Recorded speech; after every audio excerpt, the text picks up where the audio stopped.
చిరంజీవి 2009లో సినిమాలు వదిలేసి రాజకీయాల్లోకి వచ్చేశారు. ఆ రాజకీయాల్లోకి వచ్చి కొంతకాలం పాటు నడిచి, ఆ పైన ప్రజారాజ్యం మూసేసి, కాంగ్రెస్‌లో విలీనం చేసి, రాజ్యసభ కేంద్ర మంత్రిగా చేసి, ఆ పైన అసలు నాకు ఈ రాజకీయాలే వద్దని 2014 తర్వాత కంప్లీట్‌గా దూరంగా ఉండి, మళ్ళీ సినిమాల్లోకి రావాలని నిర్ణయించుకున్నప్పుడు 'ఖైదీ నంబర్ 150' మళ్ళీ సినిమా షూట్ తర్వాత ఆయన రంగంలోకొచ్చినప్పుడు 'బాస్ ఈజ్ బ్యాక్' అన్న ఒక ప్రోమో రన్ చేశారు.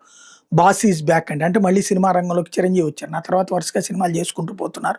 నడిచిపోతుంది చూస్తున్నాం. అయితే ఇప్పుడు అదే తరహాలో కాంగ్రెస్ పార్టీ ఇప్పుడు అందరు బాసుల్ని బ్యాక్‌కొచ్చేయమంటుంది. మమతా బెనర్జీ కాంగ్రెస్ నుంచి బయటికెళ్ళింది.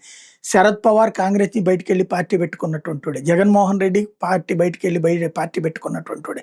ఇట్లాగా బయటికి వెళ్ళిపోయి పార్టీలు పెట్టుకొని నడుపుతున్నోళ్ళందరూ మమతా బెనర్జీని చూసి వెనక్కొచ్చేయండి. మమతా బెనర్జీని భారతీయ జనతా పార్టీ కొట్టిన దెబ్బ చూసి వెనక్కొచ్చేసేయండి. అప్పుడు కాంగ్రెస్ స్ట్రాంగ్ అయిపోతుంది. ఆ పైన బీజేపీని కొట్టేయగలుగుతామని చెప్తున్నారు. రాజస్థాన్ మాజీ ముఖ్యమంత్రి అశోక్ గెహ్లాట్ ఎవరైతే కాంగ్రెస్ పార్టీని అక్కడ సంకనాకిచ్చినోడు అశోక్ గెహ్లాటే. సచిన్ పైలట్ సీఎం కావాల్సిన టైంలో అడ్డుపడి తనకు సీఎం ఇవ్వకపోతే పార్టీని చిలుస్తానని బెదిరించి, ఆ పైన సచిన్ పైలట్ రాజకీయ జీవితాన్ని నాశనం చేసి తన రాజకీయ జీవితాన్ని నాశనం చేసుకున్నటువంటోడు ఇప్పుడు కాంగ్రెస్ పార్టీ విధేయత కోసం రాహుల్ గాంధీ దగ్గర కావడం కోసం పాపం ఈ స్టేట్మెంట్లు ఇస్తున్నాడు.